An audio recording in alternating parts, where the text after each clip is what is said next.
Вітаю! Це програма «Знакові постаті», медійний досвід та реальні історії в особистостях. В студії працює Андрій Приймаченко. У нас в гостях сьогодні турецька журналістка, теле та радіоведуча, політичний колумніст та продюсер Ясемін Чонґар. Yasemin, welcome to our studio. Glad to see you today. It's great to be here. So, you obviously know about what's going on in Ukraine right now.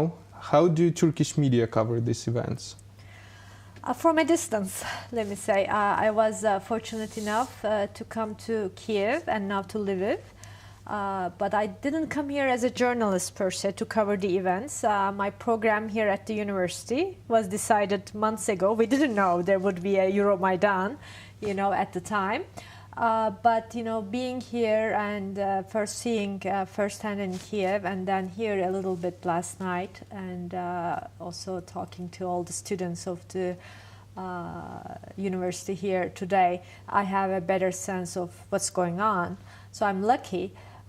But I see now that my colleagues in Turkey, first of all, most of the coverage, most of the stories are kind of exported.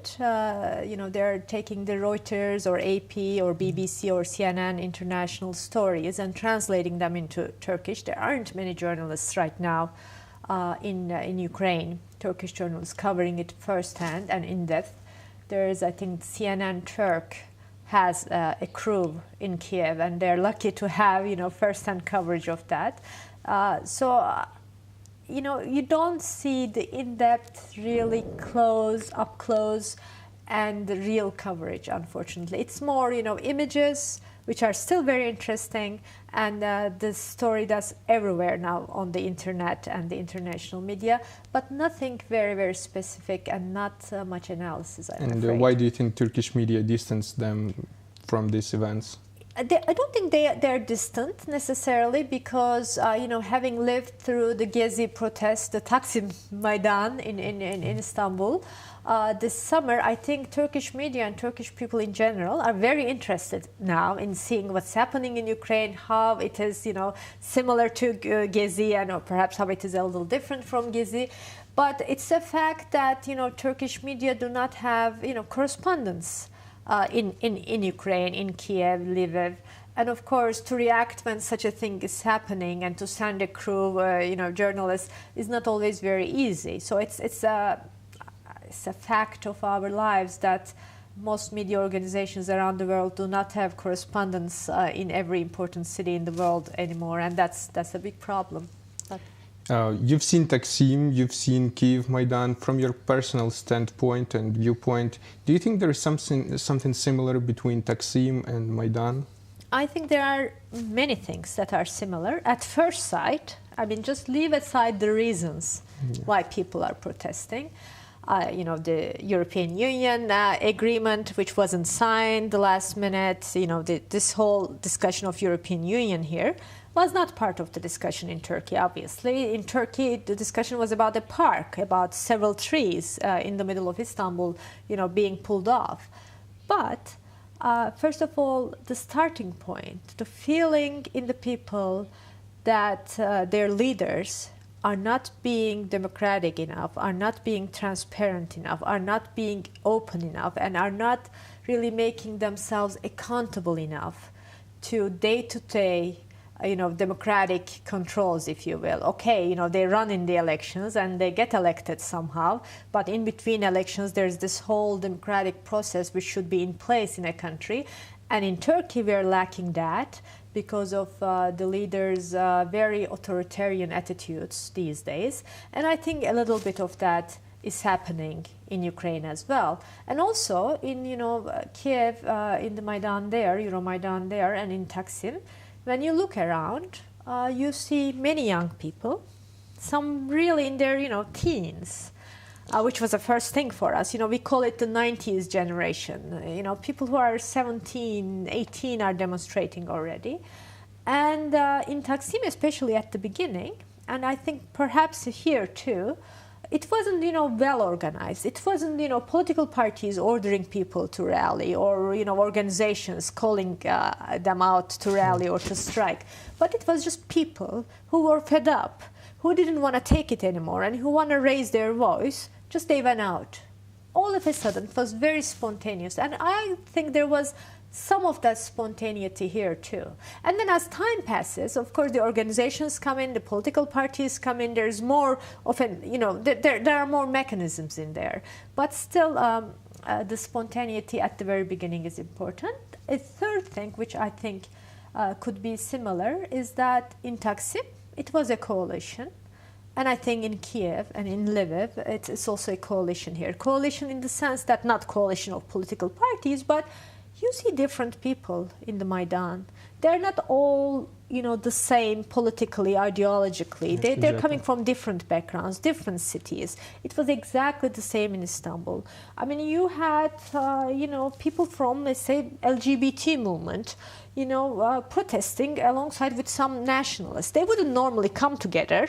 They disagree. They disagree on many things, but all of a sudden they found themselves agreeing on a common cause on that park and on what Prime Minister Erdogan was doing was wrong. So that was very, very valuable, I think. So you said events like Taksim and Maidan, they changed the way society thinks. But do you think events like Taksim changed the way journalists think as professionals, and how does it change them? Oh, I hope so. Well, I mean, I don't know if you know the story, but, in Taksim, the Turkish media, mainstream TV channels had a blackout for many, many, many days. They decided not to cover Taksim.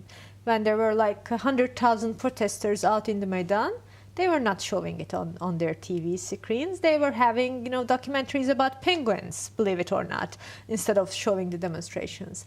And there was a big lesson learned from that. Not that every mainstream channel learned their lesson, but the public, maybe for the first time, saw it so clearly that this media was not necessarily reliable anymore. You couldn't rely on the mainstream media for getting your information. Despite the technology, despite their ability to cover everything, because it's state of the art. I mean, they have beautiful studios like you have here, and they have beautiful cameras like you have here. But if you're not using them, if you don't, take your camera out to the Maidan, who cares?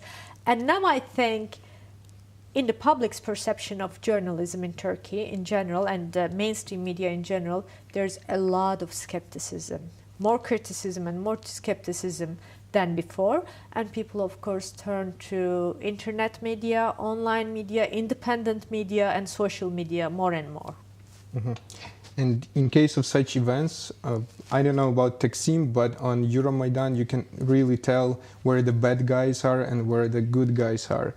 So should the journalist take the side of the good guys? Because obviously you can't be objective about this situation, right? You can't tell that those bad guys, there is something good about them. What can you tell about that as a journalist? Well, I mean, frankly, I don't know what you mean with bad guys and good guys. Because, I mean, if you're telling me, guys who are beating the demonstrators, that's bad, violence is bad, so it's very clear to me then. But ideologically, a good ideology or a bad ideology, I mean, there's good for me and bad for me, and there's good for you and bad for you, and perhaps we don't agree. I think if you're a journalist, you have to make a distinction between being an activist and the journalist.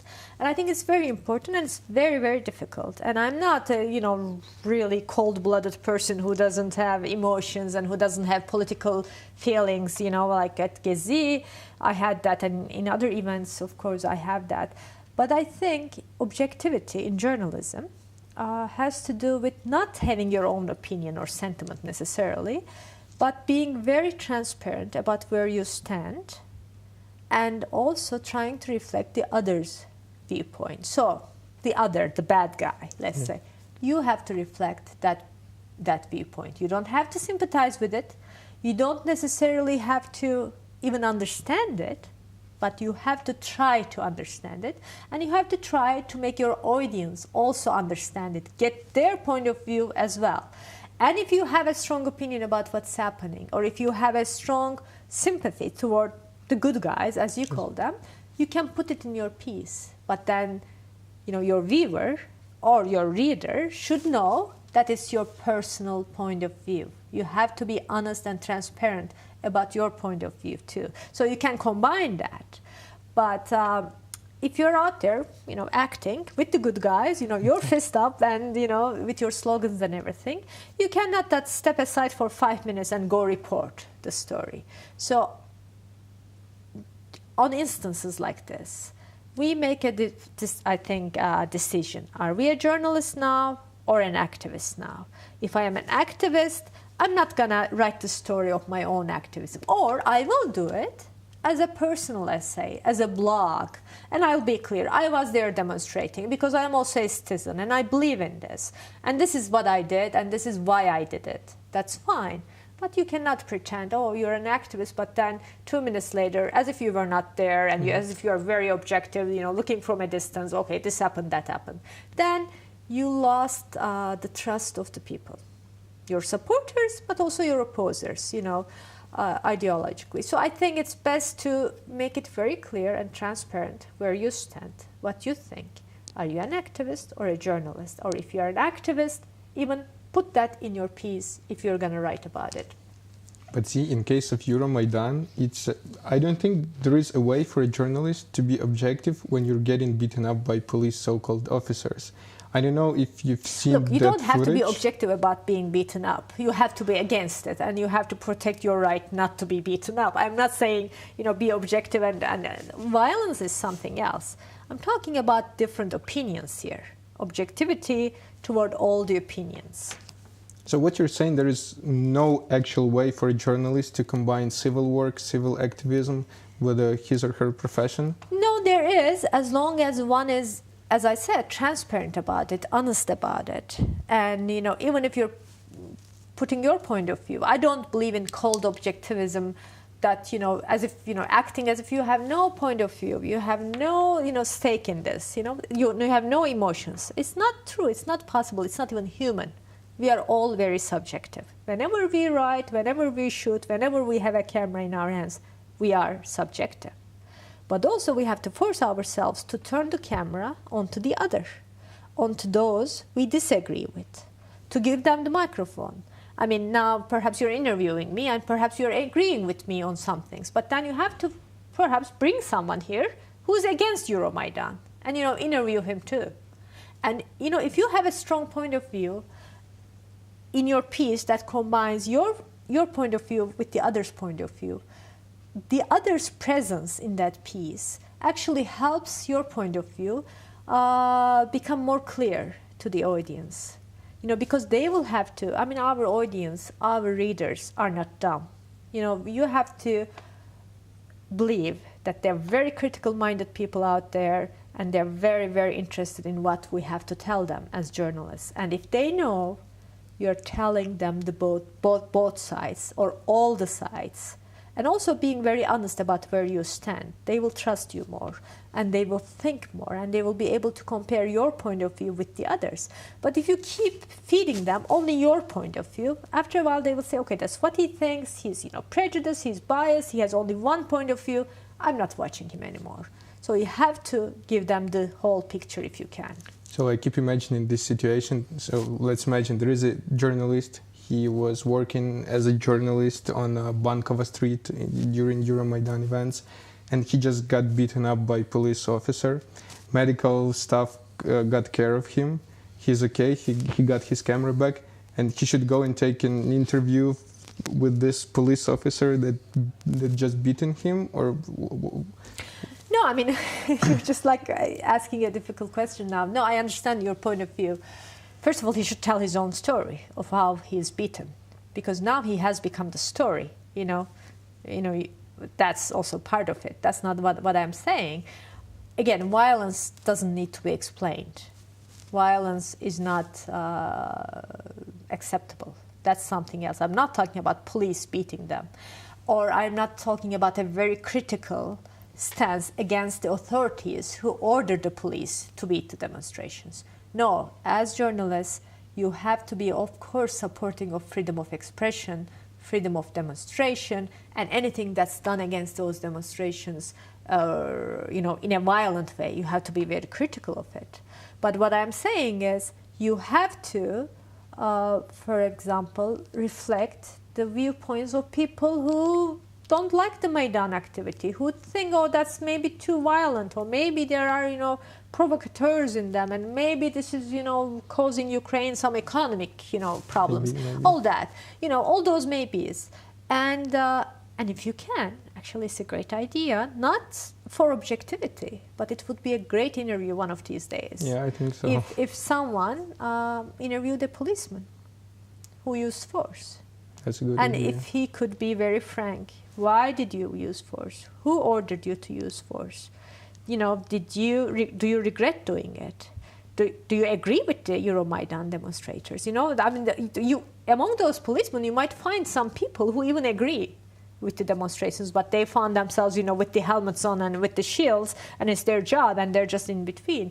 So, I mean, we can't just look at it as like black and white. There are always, you know, tones and hues in between, different shades of different colors. So we have to also, you know, challenge ourselves to try looking at the other colors, at the other hues, because it will, first of all, develop our, you know, I mean, horizon and viewpoint and everything, but also it will make our arguments better, you know, because if we know what the others are saying, the others are thinking, our arguments become more persuasive, more perhaps, what's the good word for it? More influential, and also we will come up with many more answers to questions out there in the audience, among the readers.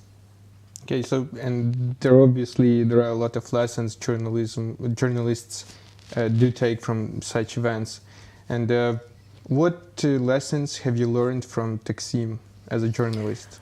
As I tried to say, first of all, don't black out, you know, because, you know, self-censorship doesn't work anymore. I mean, you can black out, you can show penguins, but there will be an internet site, there will be an online newspaper, there will be social media who's carrying the event, and people will find a way, in this day and age, will find a way to learn the truth. That's the number one lesson. I think number two lesson is, again, doing your best in trying to understand all points of view. Don't color the whole Taksim Maidan experience in one hue. It wasn't only liberals demonstrating. It wasn't only environmentalists demonstrating. It wasn't only secularists demonstrating. It was a bunch of people who even disagreed among themselves on so many issues. And it's so interesting to look at them, you know, and see their points of difference and their different backgrounds, and perhaps their really very strong disagreements on other issues, and how they can come together on this one issue. So for a journalist, it was also important to make the distinction between these groups and to go to every group, if possible, to bring their point of view, so that Taksim is not this kind of event, that kind of event, but it's a combination of all. And there's good in Taksim, and there could also be some bad in Taksim.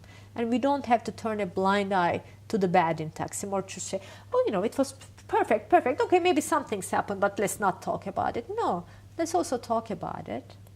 And then you will have a better understanding of what's going on here.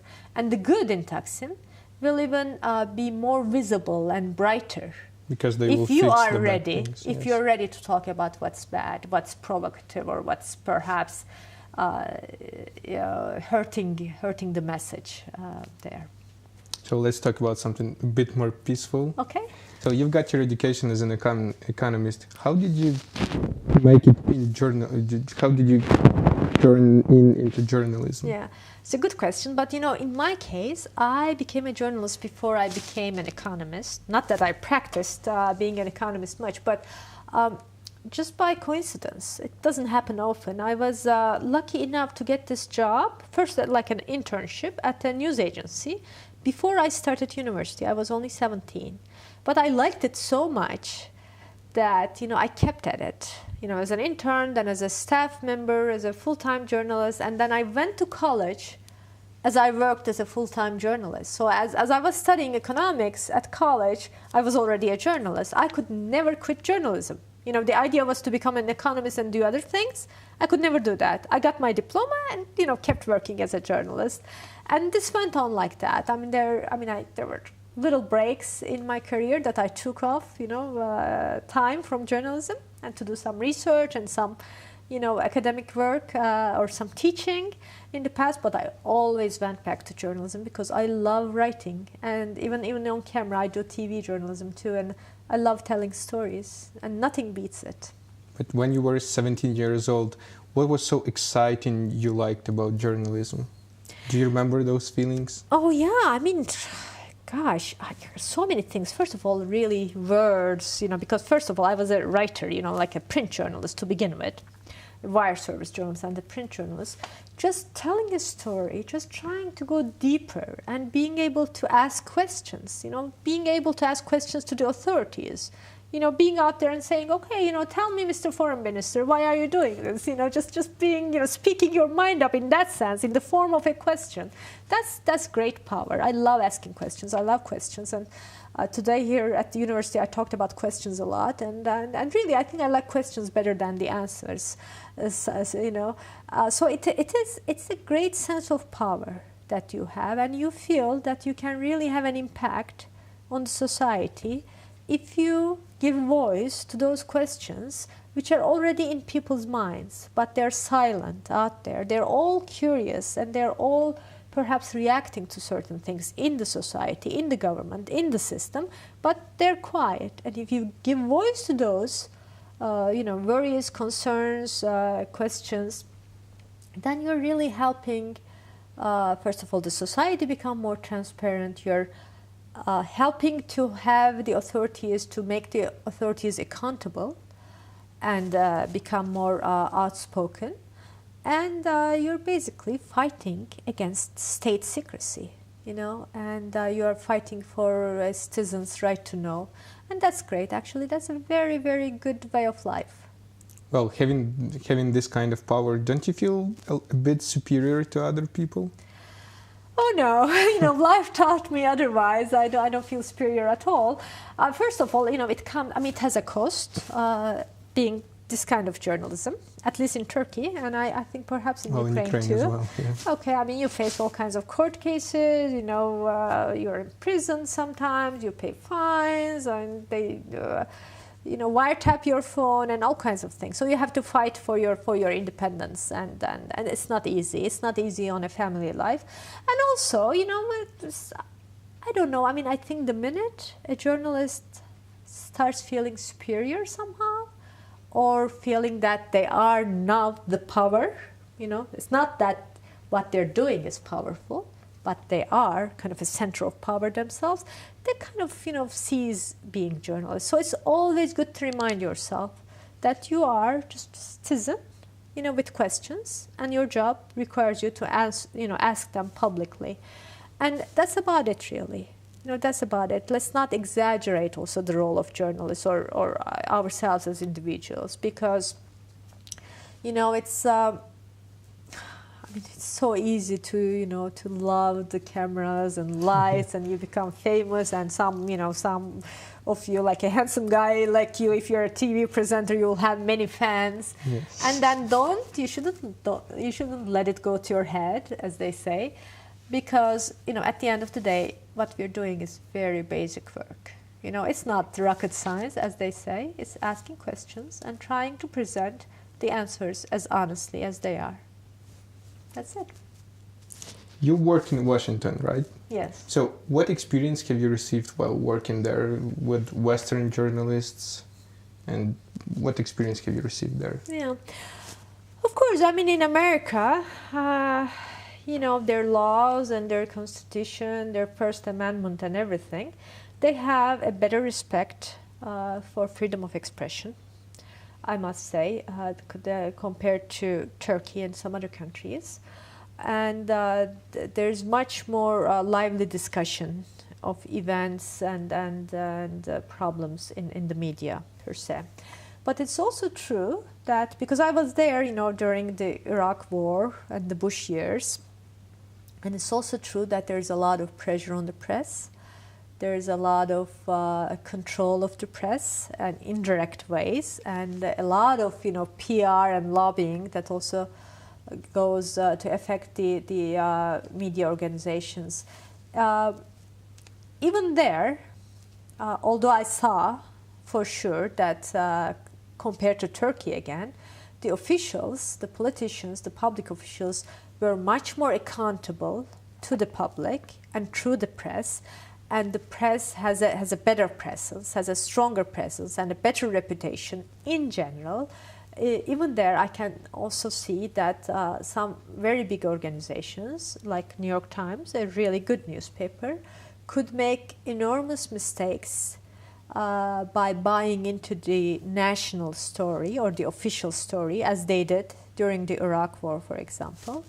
And it's always important to act as independently as you can from the government, from the military, from the big business, even from the owners of your own media organization. It's very, very difficult, not always possible. But during the Iraq War, those journalists who voiced questions, who voiced concerns, and who did not buy into the Bush administration's explanation of things that easily, or turned out, I should say, to be the ones who were really closer to the truth, and who we should have listened to at the time, because there were some journalists and some very big names who were telling us all about the chemical weapons in Iraq and this and that, and most of it turned out to be false. But also, hands off to them, stories like Abu Ghraib prison and the situation in Guantanamo. We have seen, not at the beginning, but later in the US, that there is a lot of critical journalism. And it's not always, on ABC, CBS, NBC, the big newspapers, but there are some, now there's online newspapers, and there's some, magazines out there, or individual small TV or even local TV companies which did great work. And it's always interesting to see how even the most trusted media outlets make mistakes. And when they make mistakes, like New York Times did, they come back to apologize and to self-criticize, and that's also very important. And I think one good thing about the US journalism, there is kind of a culture of self-criticism, which is very much lacking in Turkey, for example. As a journalist, have you ever experienced any kind of persecutions or censorship while working in the US? Not while working in the US, by the US, no. No censorship or persecutions. I did not. But I always had that threat coming from, Turkish media organizations or the Turkish government. And,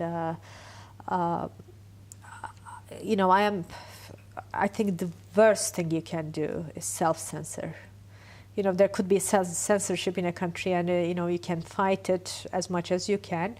But if you're self-censoring, you're basically poisoning yourself on a daily basis, and it's something you really have to question. You really even have to stop your journalism if you feel that you can't write what you want to, and you're stopping yourself from what you. That's a very important thing. No, I didn't. Fortunately, I didn't have to do that. But when I felt in my job, at many instances in this career, when I felt that I can't do it as independently enough anymore, or I will have to start self-censoring, or I couldn't, do the kind of journalism I wanted in the organization I worked for anymore, I always quit. So knowing to quit, knowing to step aside, knowing to give up your salary and your privilege, let's say as an anchor, as an editor, as an important media personality, is also part of being independent. So you've worked a lot in so-called hotspots. What made you go there, and what was your personal motivation? Well, I'm a curious person. So You know? this is the only No, reason. basically, yeah. I mean, I'm interested in human beings. I'm But it's kind of interested in dangerous, stories. you know? Yeah, but everything is dangerous. I mean, you can slip on the snow and break your leg or break your backbone or something. I mean, some people are maybe more cautious. I'm not very cautious. No, I liked covering wars and covering revolutions and such. And I mean, some colleagues have done much more interesting things than I have done. No, I mean, I just live the day, basically. I don't think, So this was an ordinary job for you?